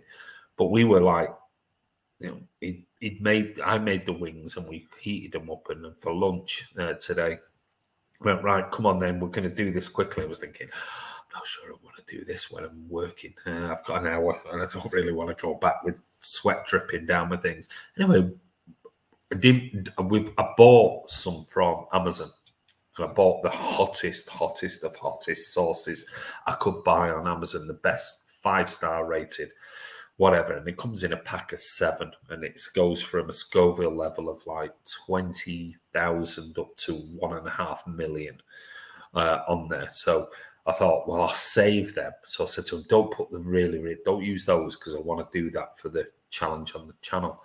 And I'm not going to be able to do one tonight or watch along. So he got the ones that we got from Sainsbury's that started off at 8,000 or something.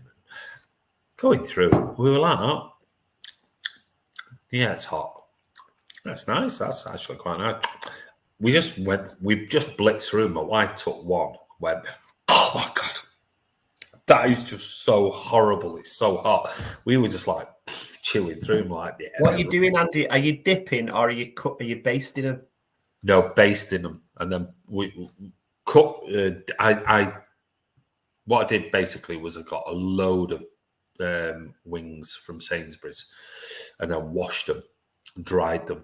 And then I deep fried them last night for like 10, 15 minutes. Took them out, put them on a rack, put them in the fridge for 24 hours, took them out, and then 20 minutes deep fry them. And it's just, I mean, I've just done more tonight. I mean, they're gorgeous. But then once they're out, just then baste them with these different sauces, and then put them in the oven just on a low heat, just to sort of get it infused. And some of them weren't even sort of infused. It was still the raw sauce on them. I mean, it was just like, yeah, 8,000, no problem whatsoever. So I might be cocky now, next week, for the Spurs game, if I'm starting at 20,000. I think the most we got tonight, at lunchtime today, was about, I don't know, 12, 14,000. So I'm starting at 20,000, which is the weakest one of the ones I bought on Amazon. But one of them goes to 1.1 million on scale. That might be a different level. So we'll see. We'll see. Yeah. Charlie, hot sauce at Nando's is not hot, mate. No, God, no, mate. No. Nando's sauce, my lads just eat Nando's sauce like it's nothing. Nando's sauce is not hot. This is not hot, trust me. We had ones. Let me just see. Yeah, I bought them from Sainsbury's. I went and tried to source the hottest ones that they have.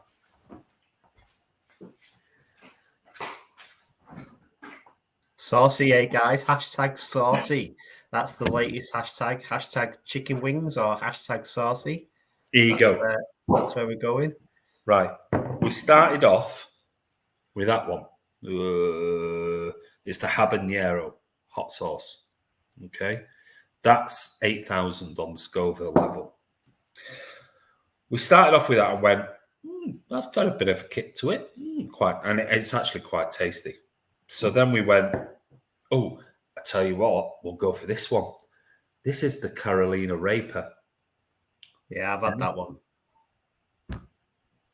Nothing. Absolutely nothing. So my lad was like, that's just like chili sauce. It's nothing. So then we went for this one. The extra hot. Garbage. No problem whatsoever. That was the hottest one out of the lot. The habanero. So the ones I've got are, we've got the ghost peppers. Oh, we've got ghost peppers in there. In the ones I bought, this pack of 7. So I'm going to try and source 3 more. So I've got 10.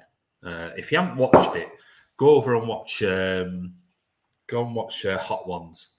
It's something I got into recently, which is why I'm doing this challenge on there, and it's brilliant. I just think it's a really, really good idea to the way that they interview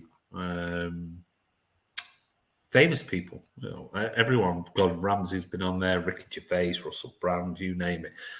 But it's a brilliant, brilliant series. If you haven't seen it, go over. Are these sources reliable? Well done, Charlie. That's quite funny.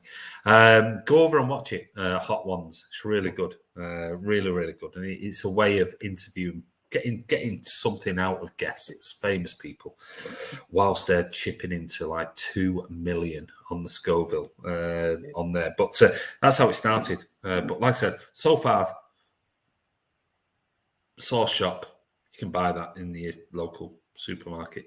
It's supposed to be that for me was hotter than the Carolina Reaper. I mean, that was garbage. Them ghost chilies. I watched somewhere where I used to work. We had a comic relief challenge where people had to eat chilies, and it started on the Scoville. And the 2 lads in the final, one was a Manc lad, and another lad was a South American, who was basically just. Anyway, the English lad, after the challenge, he got to the final and the ghost chili was there, and they had to basically in the mouth. And then it was a count back on water, how much water they drank. Yeah. He was off work for a week. Yeah. I'll be honest, I really would not want to eat a chili. Sauces are all right. I wouldn't want to eat a chili. I'll be honest with you. I think we've got a bell end. We've got a bell end on here. Oh, Mupsy. Oh, yeah. He can go as well. There you go. But anyway, that'll be the Spurs. That'll be perfect for next week. Well, I'm saying it'll be perfect. I don't know. The sauce shop one was a bit spicy, but it was actually really tasty. So if you want a nice sauce shop, you can buy that in the supermarket. Habanero hot sauce. There's a few actually. There's a few challenges you can obviously companies online. There's one I've seen that goes from 2,500 to 1.7 million. It's 7. I think they're called Chili Bomb or something like that. You can send away and it comes in a box. And there's one that I am gonna buy, but if you watch it on YouTube. Every single person absolutely hates it, and it's called The Bomb. And let me just bring up. So if people want to watch it, if you haven't seen it, it's called First We Feast. I'll put the link in here because I can do that. If you've not seen it, it's actually a really good YouTube channel. Really good because they get famous people everywhere. Lots of milk and ice cream. Yeah, I'll have my almond milk for next week, definitely for that challenge. But it's really good because it's a great way, really, as a YouTuber, albeit crappy YouTuber, but as a YouTuber watching how they interview people, it's a really good way of getting them to answer questions that when they're not prepared, as in going for I'm here to promote my film. It's like they're here to promote a film, but they're in such a really vulnerable position because they're eating some of the most, 2.53 million on the Scoville scale, right at the end. And it's really good and it's really funny. It has some brilliant guests on there. So if you haven't seen it, go over and watch it. First We Feast, it's Hot Ones, and they do their own sauce, which apparently is 2.4 million. And I'm trying to get a bottle of that. It's about $12. So, but I can't get it unless it gets sent from the States. So if I can get it between now and next Saturday, I'll get it and I'll try theirs. Theirs is supposed to be gorgeous, but it is one of the hottest in the world. So anyway, the bomb is instant mouth death. Yeah, it's apparently the bomb, it's called, is just horrendous. 91 million views, the Gordon Ramsay one. There you go. The Gordon, 91 million views. 91. They get phenomenal views. It is incredible the amount of views that they get on that channel. There's been some really good guests on there. Ed Sheeran was really, really good. Matt Damon was good on there. I'm just trying to think. I'm just looking through to see who else is on there. I was just watching one today with 91 million views for Gordon Ramsay. 91 million views. That is just frightening figures when you think about it. And we're getting 8,000 views on a video, and we think we're doing really well. They're getting 91 million views. It's just unbelievable. Kevin Hart did do one come out. He did. But I was just watching one today with Zoe Kravitz. Wow, what babe she is. But Noel Gallagher did do it. I watched that last week. Noel Gallagher was funny on there. But it's really interesting because they do, it's not just like sit there asking questions. They do like Instagram pages and things, tell me what you were doing here and tell me what you're doing there. And because they're so vulnerable, because the head's exploding, they just tell you everything. It's brilliant. So if you've not checked it out, First We Feast, Hot Ones, go and follow it on YouTube. It's brilliant. Chances for a hospital visit after the wings probably might be quite high if I survive it. Jean Cartier might be quite high because, I'm not getting any younger. But anyway, those three that we tried today, garbage, rubbish. Though I will give a shout out. Maybe Sauce Shop want to promote. We'll promote you. Maybe pay us to promote it. That is actually quite nice. If you see that in the shops in the UK, in Sainsbury's or something, it's actually really tasty. Yeah, there you go. It's that tasty. There you go. Put my finger in it. There you go.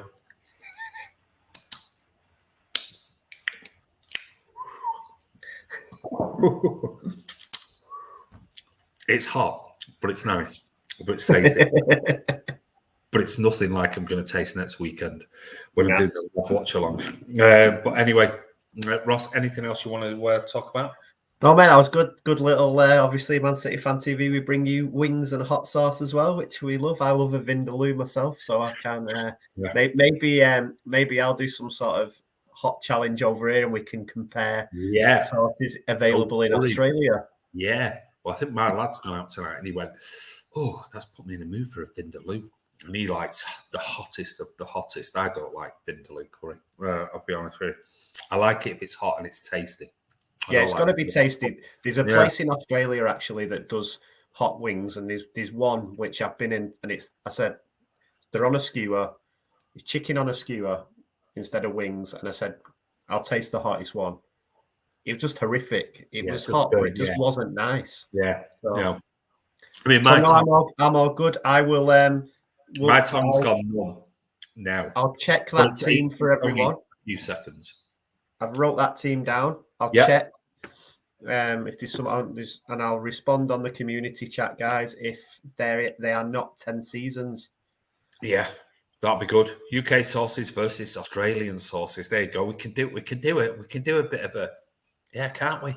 We'll get something. See if you can get some sauces like the Carolina Reaper and the habanero or whatever, and maybe we can do a bit of a bit of an Australia versus the UK and see what they are on the Scoville level and see if we can work it out. We have a chili praline at work and it's absolutely amazing. Oh, really? Oh, chili chocolate. Oh, my Lord. Gorgeous. Absolutely gorgeous. There you go. If something's hot, it can't be tasty. It can. But if it's too hot that you can't even taste it, great video here. There you go, Charlie. We'll think of a name for that. We'll think of a name for that, Andy. We will. We would definitely think of a name. Thanks for the stream, Andy and Ross. Enjoyed this evening. It's been very interesting discussions all about City and sauces. There you go. Hashtag saucy. There you go. We bring you Hot Wings Fan TV. There you go, Sean. There you go. There's a perfect. Right. Listen, we've grabbed it. Sean Fogarty, we've got it. Hot Wings Fan TV. That is a series. And what we'll do is we'll get people on from other clubs. We'll send it, we'll package it up and we'll send it to them and go, we have to do it live, talking about preview for, I'm doing a preview for the Spurs game, by the way, Friday night. Instead of a Friday night social, I've been asked by Spurs channel if there's any way I can do a live vlog. I did say to them, if they can send the video once it's done, the live vlog, can I post it on the Man City Fan TV channel? And they said, yeah, absolutely, of course. So next week, Friday, I will be doing it. I will post a link. So if you want to watch it live, you'll be able to watch it live on their channel. And I'll copy it. We'll post it on our video so you can watch it back if you missed it. So I will be doing that. But there you go. There you go. Brilliant series. There you go. We've done it, haven't we? Get that new channel ready. I think it's saucy. There you go. Charlie thinks it's saucy. Fantastic series. Yeah, that'd be quality, says Kamal Dwyer. Can you imagine if we got these right? That's it. We've done it. Anyone else tries to copy us now, you've heard it here first on Man City Fan TV. We're doing it. And if you think that you're going to copy us, we'll post it all over Twitter that you've got no original ideas and all you're doing is just copying Man City Fan TV. So what we're going to do is we're going to do a hot wing series or a hot sauce series. Where we interview opposition fans whilst we're tucking into it, whether that be vegan, chicken, whatever. But you have to. We'll send you the sauce, and you have to put a bit on. You have to do it, and you have to answer questions, and I have to answer questions from you or Ross does or whoever who is up for the challenge. There you go. That'll be interesting. Something a bit different. Let's see who lasts the interview. I don't know whether my stomach will cope for that, but anyway, it should be interesting. I did put on Twitter. Did you see that? I put that on Twitter. I put it on Twitter. Just goes to show you. I put it on Twitter on the community chat. No, sorry, on the YouTube channel. And I did say, who wants to watch me face the Hot Wings challenge? And any super chats will go to there. And I said, yes, no, it'll kill you. Yes, I want you to die on camera live. 68% said yes, I want you to do it. 12% said no. 6% said no, it'll kill you.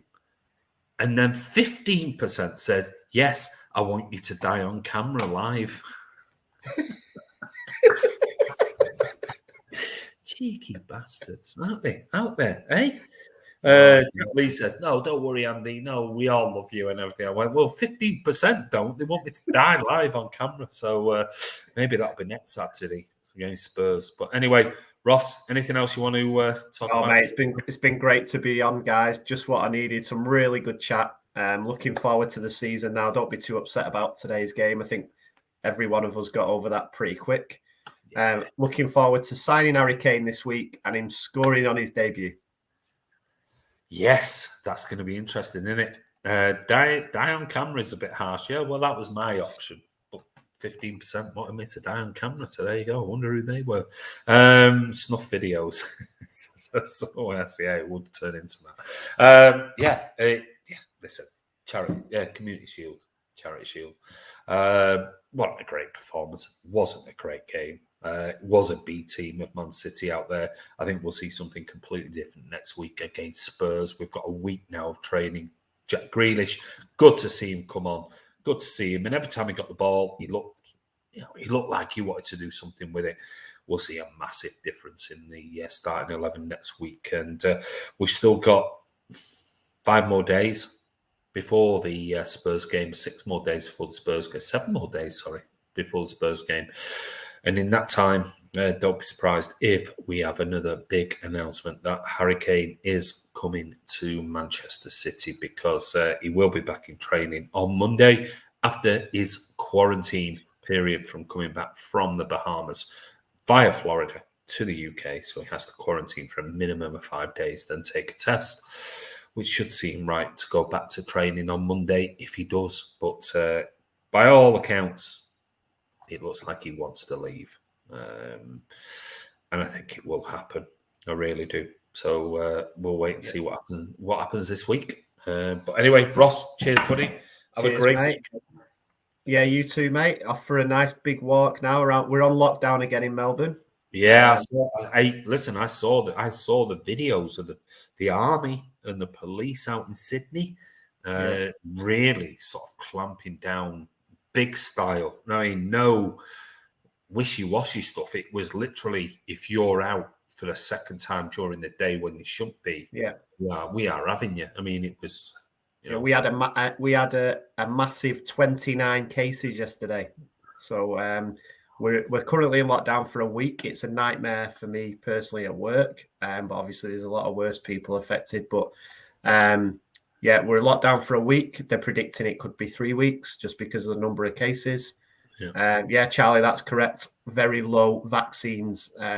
People are only having Pfizer here because of the scares with AstraZeneca, and the government didn't rush. They said it wasn't a race, but now they're trying to get people. But we've got a plan, and the plan at the moment is anytime there's a few cases, we go into a lockdown until we are 70% vaccinated. Yeah. So we're miles away. So enjoy, guys, but just be, wherever you are watching this, just be safe. Look after each other. That's the main thing. But great to see football fans back in stadiums. It is. It absolutely is. Scott Williams says, cheers, guys. Apologies, I've not been around. Acquired a new puppy, so everything has been turned upside down. Great stream. Thank you. Enjoy your puppy, Scott. They're amazing. Brilliant. Absolutely brilliant. I saw only 19.7 have got the vaccine. Totalitarianism, says Kamal. Well, not looking forward to our winter in the UK after last winter with COVID. It depends. I think at some point, I'm not getting into the whole COVID argument. I've had my vaccine. I had my second one a couple of months ago. My lads are vaccinated already because of their work. My wife is, and touch wood, it's working for us. But each to their own. Everyone's got their own opinion on those things. But I just want everything to try and go back to some sort of normality again. And thankfully, fans are back in stadiums, which is the main thing. I've got my season card. I am ready for the new season and for Norwich the week after next, and that will be great to be back at the Etihad Stadium. I can't wait. Yes, I just thought, Andy, that for the Hot Wings Challenge, the first one, we're playing Tottenham Hotspur. Yeah. We could have a fiery bird, couldn't we? Out of the whole thing. Oh, we're giving all the other channels a chance to copy it now, aren't we? We could have a Hotspur one. Hotspur. Maybe I need sold up. Get in touch with those guys for Friday and say, listen, you have to do a Hot Wings challenge. I'll send you one bottle. I'll pay for it. I'll send you one bottle, and you just get some wings, and live on TV, you pour it on. I pour it on, and we eat it. It's only fair, surely. Yeah. Tottenham Hotspur. That's a good shout. There you go, Charlie Hotspur. Yeah, we're on. That's it. Right, the guys are probably watching this video from Tottenham and going, "I'm not doing that." But we'll see. We'll try and do it. Have you got a season ticket, Andy? Yes, I have, mate. I have. After a number of years. God, nearly 18 years since I last had a season ticket. But I just decided, about time. I got it back. I've been wanting it for the last few years, but with work and everything. And I just thought this time, if I don't do it now, chances are I'll never do it in the future. The ideas here, guys, are Hot 11. Ras Steam Sterling. Brilliant. Better trademark that. There you go. Yeah. Why does grown man wear a bobble hat indoors? Because of his hair. Oh, mate, this is actually, in Australia, it's called a beanie. And I actually, if you would have listened to my transfer or watched one of the transfer, I wear hats all the time, Gaz. I always wear hats. And it's cold in Australia now. And it's winter. But I have got shorts on. I always wear a bobble hat and shorts. So there you go, each to their own. And I also am not an anti-vaxxer. Yeah. Right, here you go. Here you go. Before we go, prize for the best hot sauce name of a Man City player, past or present. There you go. And we're going. So, a prize for the best hot sauce name. You've heard there, haven't we? We're talking about Tottenham Hotspur. Ras Steam Sterling. Ras Steam Sterling. So, past or present, come up with it, post it below, or post it below the comments of this particular video. And yeah, we'll pick one next week. And maybe there's a little prize on the way to you if you can come up with one. But anyway, Ross, take care, buddy. Cheers, mate. Have a good one. I will speak to you in the week. And let's hope for a win next weekend. Yeah. Don't worry about today, guys. It's Community Shield. Would I have liked to have won it? Yeah, of course we would. It's another trophy. I'm sure Jack Grealish would have loved to have got his hands on a winner's medal for the first one ever, but it wasn't to be. But you'll see a different City squad. First 11, certainly next week against Tottenham Hotspur. But we'll be back in the week with more stuff. Tom will be back from his holidays. He will be doing a Thursday night, Tom, on Thursday. But stay safe. Have a good weekend wherever you are. And we will be back as usual. And thank you, everyone, for all of your support. And yeah, give it a thumbs up before you go. And if you're not a subscriber, subscribe. Hit that bell icon. That way you'll be notified when new videos come on the channel. This is Andy from Man City Fan TV. This is Ross from Man City Fan TV. And we will see you soon.